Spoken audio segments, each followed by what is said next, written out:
I wouldn't do that if I were you. But what did you want? What you were thinking of doing. How do you know what I was thinking? Oh, we make it our business to know lots of things. Look, whoever you are, I'm not interested in your son. Just please leave me alone. Oh, you don't understand. I've got a job. I said leave me alone.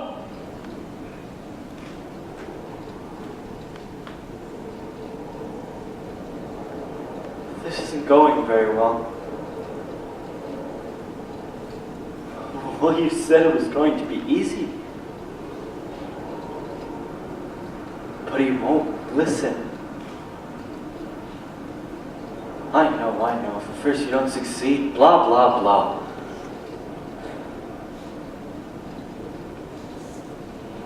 Have you ever read Tom Sawyer? What? There was an industrious young man, and when the chips were down, he never gave up. Do you remember why? Who cares? He kept thinking about others, George. Not about himself, but all the folks who needed him. George. You just called me George. How do you know my name? I know all about you. I thought you grew up from a little boy. But how could you? I've never seen me before. You haven't needed to till now. How's your lip? It looks like it stopped bleeding. But that's the answer to your prayer a little bit ago. No, George. I'm the answer to your prayer. Who are you? Clarence Oddbody, AS2. Oddbody? AS2? What's that AS2? Angel, second class. No, I lost my mind. Not yet, but you were well on your way. Besides, it's ridiculous to think of killing yourself for a measly $8,000. How did you know that? I told you, George. I'm your guardian angel. I know everything about you. Well, you look like the angel I ought to get. Give you that much. Sort of a fallen angel. What happened to your wings? I haven't won my wings yet. That's why I'm an angel, second class. But you're going to change all that. I am? How? By letting me help you. The one way you can help me is give me $8,000 till the clock strikes 12.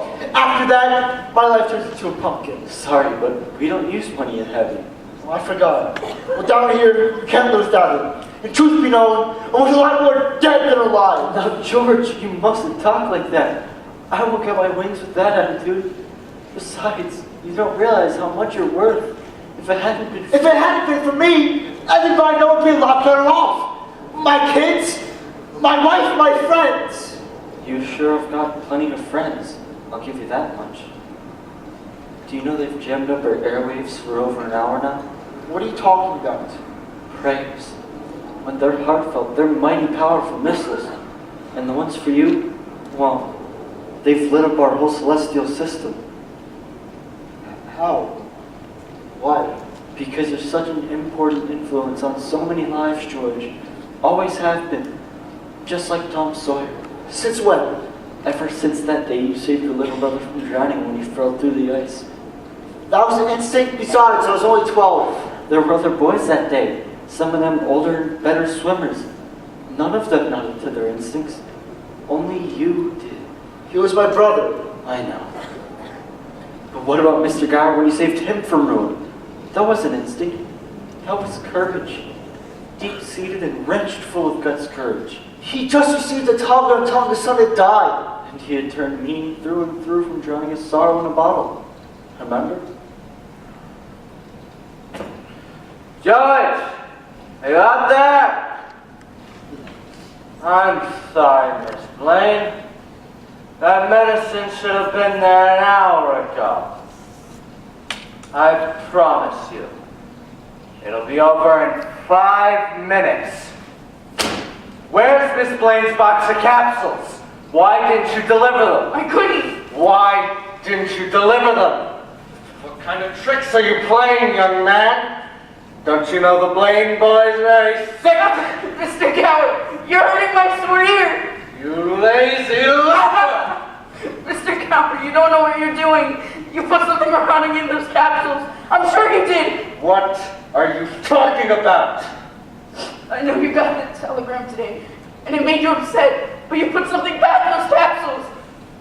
How do you mean? Just look and see for yourself.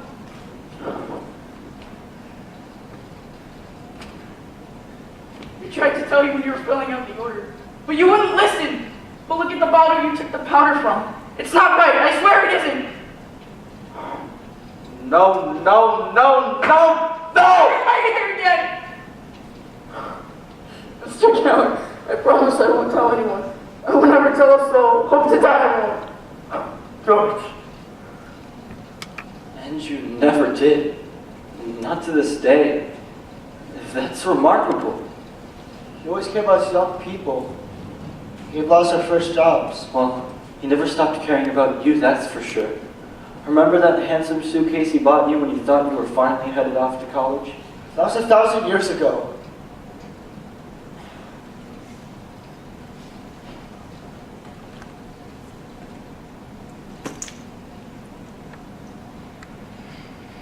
He's a jolly good fellow, for he's a jolly good fellow, for he's a jolly good fellow, which nobody can deny. You always use it in good health, George. How can I ever thank you enough, Mr. Galloway? By graduating with honors. That would make us all very proud. Fat chance. Lay you bet, little brother? Haven't got time. I'm off to my dance. How do I look? Like a goon in a penguin suit. Where's the funeral? That's enough, you two. You look very nice, Harry. Of course it does. It's my tux. And what's your verdict, Aunt Tilly? Do I look good enough to eat? If you lay hands on me, young man, I'll hit you with this purse. Aunt Tilly, I'm in love with you, and there's a full moon out. Harry, that's enough. Hey, Mom, gotta borrow the car. Gotta take over a lot of plates and stuff. Whose plates? I'm chairman of the East Committee, Mom, and we're short a couple dozen plates. Wait a minute, Harry. You can't go using my Sunday china. It was your grandmother's and her mother's before that. Are you listening to me? For all goodness sake, George. Thank you, Violet. Say, that's some dress you've got on there. What, this old thing? It's a hand-me-down, just like Harry's. Well, it sure is pretty. Isn't it, George? What? Oh, the dress. Yes, it's really nice, Violet. Well, I better be going. The dance starts in just another half an hour. Why don't you stop on by? Just might do that. Bye, George. Want Ernie and me to walk you over to the school? That won't be necessary. Take care, George. Want Ernie? Let's go, Ernie. I'll see you around, George. Say, Uncle Billy, where's Pop? Working late again. Board meetings tomorrow. I thought when Pop put Mr. Potter on the board of trustees, he's up on us. What's he the whole money down in the budget anyhow? Well, he's a sick man, George. Sick in his mind, sick in his soul, if he had one. Hates everybody who has anything he can't have. Hates us mostly, I'm afraid. George, you wouldn't consider coming back to the building alone after college, would you? Not me, Uncle Billy. I couldn't stand being cooped up the rest of my life in a shabby little office. Oh, I'm sorry, but the thought of spending my whole life trying to figure out how to say 3 cents on a length of pipe, I'd go crazy. I want to do something big, something important. George, your father and I feel that, in a small way, we are doing something important. We feel that it's in the heart of every man to want his own roof, his own walls, a fireplace to sit beside on an evening. And we like to feel that we're helping him getting that. But Bill, you've got to admit that this town is no place for any man unless he's willing to crawl to Potter. Now, George, you've got talent. We've all seen it. Now go on and get yourself an education and get out of here if you must. Have an idea what you want to do? Oh, I want to build things like skyscrapers, maybe in cities. It's been a dream all my life. Still after that first $1 million before you're 30? No, I'll still have half of that in cash. Well, your Aunt Tilly and I are really going to miss you. I'm going to miss all of you. That's for certain. Say, Uncle Billy, can you bring us inside? I'm going to jump on Harry's dance. Have a good time, son. And you did too. Remember? That was the night you met Mary Hatch. Well, of course, you've known Mary all your life. She grew up 3 or 4 years behind you and was always there, somewhere in the background, waiting until one of your boys noticed her and sent her on her way. But that didn't discourage her or any of the other girls. They all had their eyes hooked on her, especially Violet and Mary. You just never took the date until Harry's graduation party. That's when he danced the Charleston all night with Mary Hatch until someone took the lock on the moving gym floor and everyone fell or jumped into the swimming pool.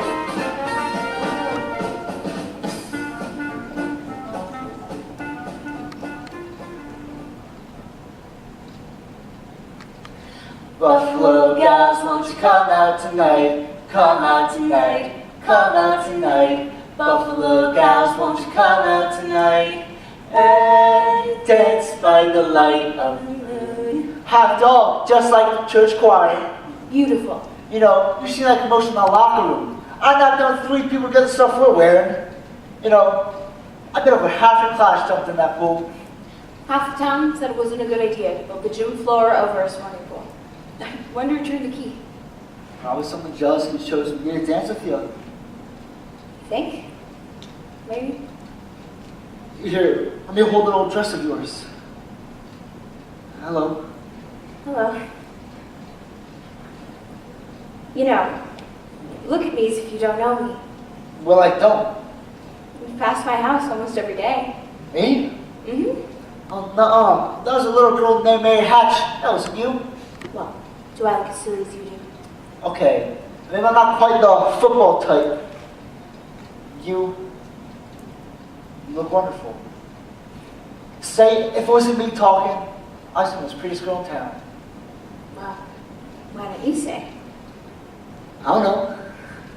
Maybe we'll say it. How old are you anyway? You can't ask that. Well, I am. 18. 18? But it was only last year you were 17. Too young or too old? Oh no, your age fits you. Yes, sir. You just look a little older without your clothes on. I mean, without a dress, you look older. I mean, younger. Oh, sorry. Sir, my train, please? Pox upon me for a clumsy lout. Lord caboose, my lady.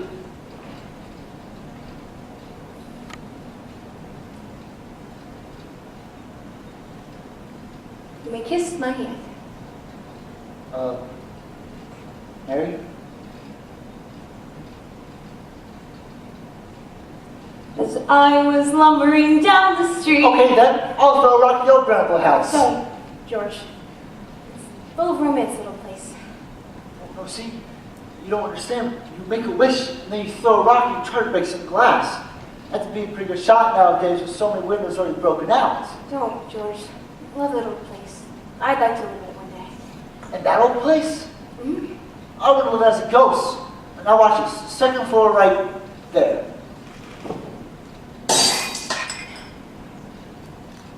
Wish, George. Well, not just one wish, Mary. Well, a whole hatful. I know we'll do tomorrow, and the next day, and the next year, and the year after that. I'm shaking the dust off this crummy little town off my feet, and I'm going to see the world. Italy, Greece, the Parthenon, the Colosseum, and then I'm going to go to college and see what they know. And then I'm going to build things. I'm going to build airfields. I'm going to build skyscrapers 100 stories high, bridges a mile long. You going to throw a rock?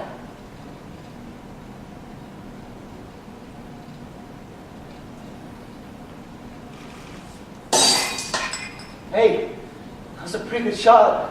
What you wish for, Mary? Buffalo gals, won't you come out tonight? Come out tonight, come out tonight. Buffalo gals, won't you come out tonight? And dance by the light of the moon. What you wish for you through that rock?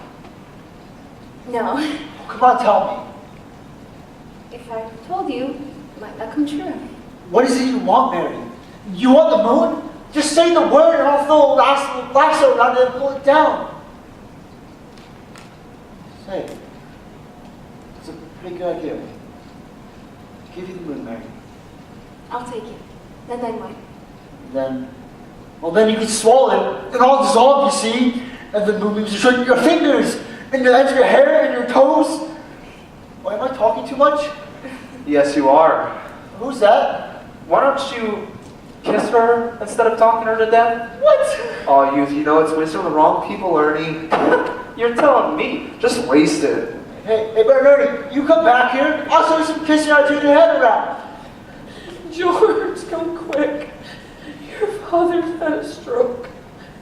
Huh? Mary. Sorry, but I have to go. Come quick. Did you call a doctor? Yes, Campbell's there.